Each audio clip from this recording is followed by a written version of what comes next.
Hey guys, welcome back to Election Center, and in this video, I just wanted to give you guys an update on the 2020 United States presidential election, Donald Trump versus Joe Biden.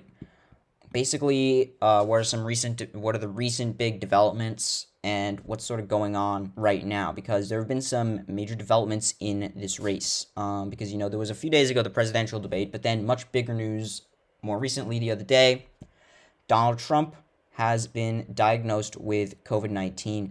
So, major development in this race. But I'll just start off by talking about the debate because, it's more minor and I wasn't able to post a video on it. I ran into problems when I was trying to upload that video, when I was trying to make that video. But basically, to give you guys my thoughts, I thought both candidates had relatively poor performances, Donald Trump and Joe Biden.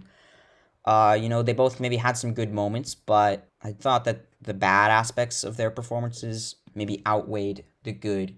And, a lot of people were saying a lot of interruptions, a lot of maybe more personal attacks from both sides. So I don't think it's going to really impact the race. And we saw in post-debate polling, nothing really changed. So, at least from what I saw. So, anyway, yeah, much bigger news. Donald Trump diagnosed with COVID-19. And so immediately after, Joe Biden, via Twitter, sending out his condolences. People from both sides of the aisle wishing for a recovery of the president.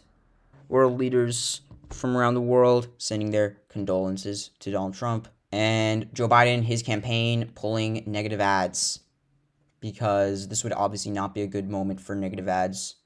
But yeah, so in terms of maybe this could have, if this is going to have an effect on anything, well, Donald Trump cannot campaign for his 2-week quarantine. He will not be able to go onto the campaign trail. This is obviously an asset to his campaign. Obviously, he can his campaign can still run advertisements, but his rallies, Donald Trump's rallies, a big part of his campaigning. So he will not be able to hit the campaign trail. But, something I did think possibly is that if Donald Trump recovers from this virus and then comes back swinging, I feel like that could be good for his image, improve his image, because, if people see he's obviously in a high-risk group, being in his 70s, and, if he gets this virus and then recovers strongly and then comes back swinging, even if he's throwing attacks at Joe Biden, I feel like that could maybe project sort of an energetic or strong image from Donald Trump and be good for his image. But obviously, it's not necessarily going to happen in terms of improving his image, and might not have any effect. It could obviously, there could be the downside. Maybe this could maybe hurt his image, help Joe Biden. Because, and this kind of almost in a way puts in the spotlight.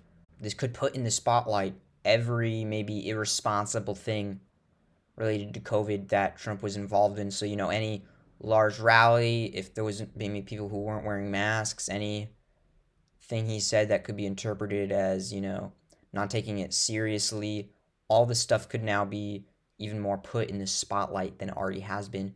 So this could hurt his image, possibly, and just spotlight all the things that could be used as talking points against him. This stuff could come back to bite him if people see that this stuff happened, and then what do you know, Trump gets COVID. This could maybe have a negative impact on his image. But anyway, to give you guys an update, I'll show you guys the betting odds right now. Joe Biden taking a huge lead in the betting odds. I don't know if maybe this is because of any of the recent developments. I know post-debate, I think Joe Biden got a boost, but I don't know if maybe this is somehow giving Biden a boost in the betting odds as well. I know I did think I saw somewhere that Mike Pence actually got a boost in the betting odds, like 8 cents a share or something. So we'll see what happens with these betting odds, but sort of it's gone back to this level where Joe Biden has a huge lead. The last time it was like this, it was, back at sort of Joe Biden's peak almost back in early August. Maybe when things were just starting to slowly narrow up in the betting odds when they got to this point. But then it's come crashing down for Trump in the betting odds. skyrocket for Joe Biden. So that's what's going on in the betting odds. But in terms of the latest polls, we have one Florida poll here, one Pennsylvania poll on Real Clear Politics. It was conducted September 30th to October 1st. So I don't think this may be registering the breaking news of Donald Trump's diagnosis. I'm not sure. I know maybe this Pennsylvania poll maybe is. But anyway, they show Biden +5, New York Times, Siena, Pennsylvania. Let's check. So yeah, it looks like I do believe this is registering Trump's diagnosis when it goes to October 2nd. Obviously, it has some, I believe maybe it has some data from before that because it starts with September 30th. So maybe we'll have to wait another day before we can truly see if this is having an effect. But anyway, I also want to just give you guys an update with the 538 polling averages. I just do want to give you guys this update here. Obviously, the national average really hasn't changed yet. This new poll, though, unrated pollster, it looks like. I don't actually recognize this pollster, not familiar to me. But it says it was conducted October 2nd. So this is taking it into account. But, I don't know how this pollster compares to the other pollsters. Maybe this is just being favorable to Trump. Maybe it's an outlier. Shows Biden plus just 2%. But there have been polls in the past that showed that. So, and, Biden still had a larger lead in the average. But they show these third-party candidates at 2% in the polls. So we'll see what happens. But Biden 47%, Trump 45%, Joe Jorgensen, Libertarian, 2%, Howie Hawkins, Green Party, 2%. But yeah, we'll see what happens with this post-breaking news polling data. I obviously at first don't see why it would have much of an effect, but I've seen this labeled as an October surprise. So we will see what happens. But I do want to show you guys the 538 forecast here. It gives Biden an 80% chance. But of course, the 538 forecast also doesn't really have data to work with. But post-debate, it looks like maybe Biden was helped a bit from the debate.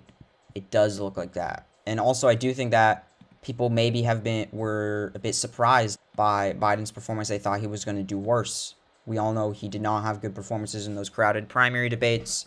He did a bit better when the field started to winnow down, against Bernie Sanders. He had that one-on-one debate. I thought he did decent. But, yeah, I think people were surprised that he was actually not the worst debater. He's, a bit competent when it came to debating. So I feel like maybe that helped him a little bit. Not that he had a good performance, but that's what happens when you set the expectations low. The expectations were maybe set too low, so Biden, quote-unquote, overperformed. But anyway, that's sort of where the forecast in these averages are at.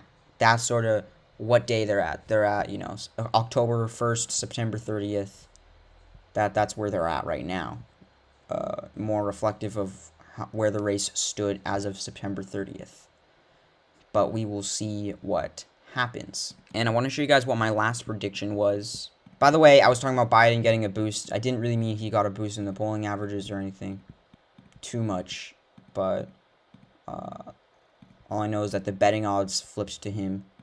And I guess the forecast really just boosted for him for other reasons, Actually, let's go back to the forecast for a minute because something interesting, I read it in a 538 article pointing out how every day, even if the polls are staying stagnant, that means Trump's chances go down because every day that he doesn't narrow the gap, that means his odds are going to go down. The polls could stay exactly the same.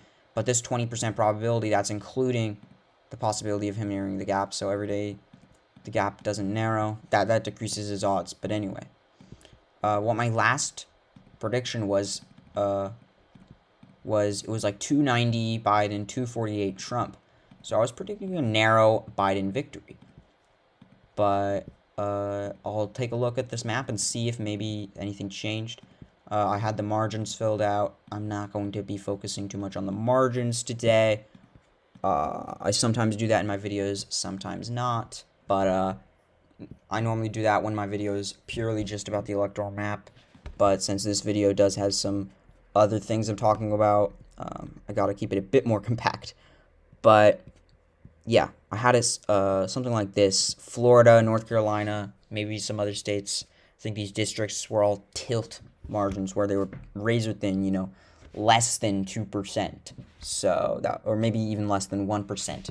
But this was my last prediction before the debate, before, uh, this was even before, I think a bit before the story about Trump's tax returns. So this was, several days ago now.